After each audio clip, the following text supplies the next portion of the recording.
Tuloy natin. Grand eviction pa rin. Let's go.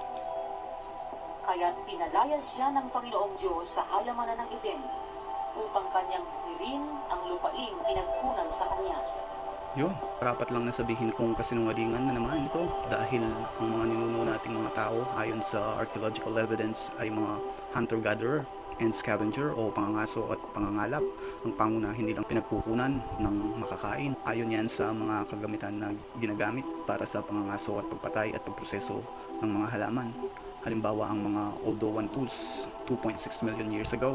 Ito ay kasangkapang bato na matatagpuan sa silangang Africa. May mga advanced na mga tools tulad ng Archelian hand axe simula 1.7 milyong taon na ang nakakaraan ay ginagamit para magputol ng karne at paghuhukay ng mga ugat.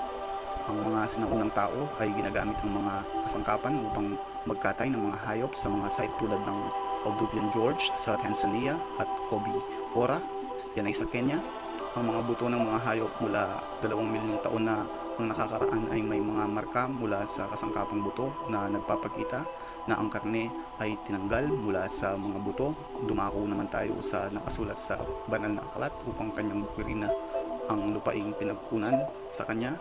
Kung pagbabasehan ang mga ebidensya ng archaeobotanist evidence o mga mag-aaral patungkol sa mga plant remains sa Fertile Crescent o Southwest Asia, yan yung Mesopotamia.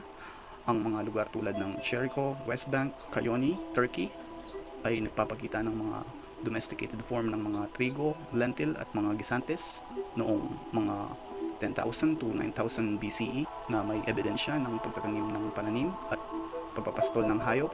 Ganoon din sa China ang pagtatanim ng bigas sa lambak Ilog Yangtze around 9,000 BCE. Sa Andes naman ay mga patatas around 3,000 BCE. Sa Sub-Saharan Africa ay ang sorghum at millet around 5,000 BCE. At sa New Guinea Highland ay mga taro at yams around 7,000 BCE. Batay lamang sa mga ebidensyang ito, masasabi kong ang dakilang pagsulong ng sibilisasyon at agrikultura ay hindi kailanman nagmula sa relihiyon o kung sino mang Panginoon, dahil ang relihiyon at ang Panginoon ay magkatulad na itinatag sa pabula at mitolohiya. At kung kumakain ka, kasali ka sa agrikultura. Peace out!